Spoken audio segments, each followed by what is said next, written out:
তোমাদের একটা ফানি গল্প শোনাই। তো যাদের মন খারাপ আছে অবশ্যই মন ভালো হয়ে যাবে, এটা আমি কথা দিতে পারি। যদি হাতে কয়েক সেকেন্ড সময় থাকে তাহলে আমার গল্পটা শুনে যেতে পারো। তো ছেলেটার নাম সুঙ্কু। তার সমস্যা একটাই, সে ইংরেজিতে কথা কইবারই পারে না, কিন্তু ম্যাডাম তো রেগে মেগে পুরো আগুন। সুঙ্কু, তুমি যদি কালকে ইংরেজিতে কথা বলা না শিখতে পারো, না শিখে আসো, তাহলে কিন্তু তোমার খবর আছে। তো সুঙ্কু তো ম্যাডামের এই কথা শুনে ভয়ে ভয়ে বাড়িতে গেল। আর পরের দিন সুঙ্কু যখন স্কুলে আসতেছে, তখন অনেকক্ষণ আসার পরে দেখতেছে একটা ছেলে একটা মেয়েরে বলতেছে কলে, হ্যালো ডার্লিং।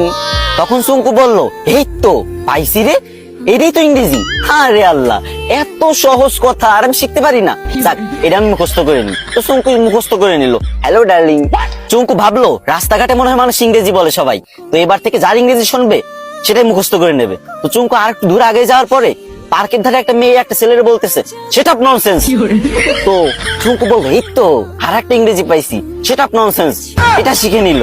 চুঙ্কু তো মহা খুশি, ভাবতেছে মনে মনে, কি রে, আমি দুইটা ইংরেজি শিখে গেছি, আজকে তো ম্যাডাম আমার কিছু কইতে পারবে না। আর একটু আগে যাওয়ার পরে বাস থেকে লোক নামবে, ঠিক আছে, তো সুপারভাইজার বলতেছে লেডিস ফার্স্ট, লেডিস ফার্স্ট। তো চুঙ্কু ভাবছে যে এই তো শিখে ফেলছি 3 নাম্বার ইংরেজি, 3টে ইংরেজি শিখে ফেলছি, আমি তো পারি না ইংরেজি, আজকে 3টে ইংরেজি একসাথে শিখে ফেলছি, ম্যাডামরা তো যাই ফাটাই দেবো পুরো। তো চুঙ্কু তো মহা ভাবসাব নিয়ে পুরো নায়ক শাকিব খানের মতো হাঁটতে হাঁটতে স্কুলে চলে গেল।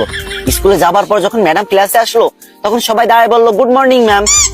তখন চুঙ্কু তো ইংরেজি শিখছে এবার। তো চুঙ্কু কি বলবে? চুঙ্কু বললো, হ্যালো ডার্লিং। এই কথা শুনি ম্যাডাম তো পুরো রাইগে মেগে ফায়ার। ম্যাডামের কান, নাক, চোখ, মুখ সব জায়গাতে আগুন বেরোচ্ছে, আরো কোন জায়গাতে যে আগুন বেরোচ্ছে কোনো ঠিক নাই, ঠিক আছে। তো চুঙ্কুরে বললো, হাউ ডিয়ার ইউ। চুঙ্কু বলছে, সেটা ননসেন্স। ম্যাডাম তো এবার পুরোই রেগে মেগে হট, বলছে, চুঙ্কু চলো প্রিন্সিপালের কাছে, আজকে তোমার খবর আছে। এদিকে চুঙ্কু বলতেছে, ম্যাম লেডিস ফার্স্ট।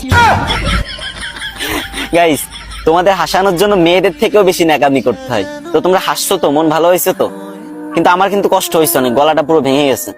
তো এখন কান্না মুখ নিয়েই বলতেছি, আমার আইডিটা অনেকদিন ধরে ফ্রিজ, আমি অনেকদিন ধরে ভিডিও করি না, তাই তোমরা আমার ভুলে গেছো। এখন থেকে নিয়মিত ভিডিও আপলোড দেবো, আর তোমাদের মাঝ থেকে যাবো না, বিশ্বাস করো। প্রত্যেকদিন আমি ভিডিও দেবো, 3, 4, 5, 6টা করে ভিডিও দেবো প্রত্যেকদিন। তো প্লিজ তোমাদের কাছে একটা দাবি, ছোট ভাই হিসেবে এই ভিডিওতে একটা শেয়ার করে দিবা ভিডিওটা। না মানে তোমাদের হাসালাম, এখন কান্না মুখ নিয়ে বলতেছি, যদি একটা শেয়ার করে দাও অনেক খুশি হবো ভাই। শেয়ার করে একটা কমেন্ট করো যে আমি শেয়ার করেছি, আমি দেখতে চাই যে কারা আমার ভালোবাসে।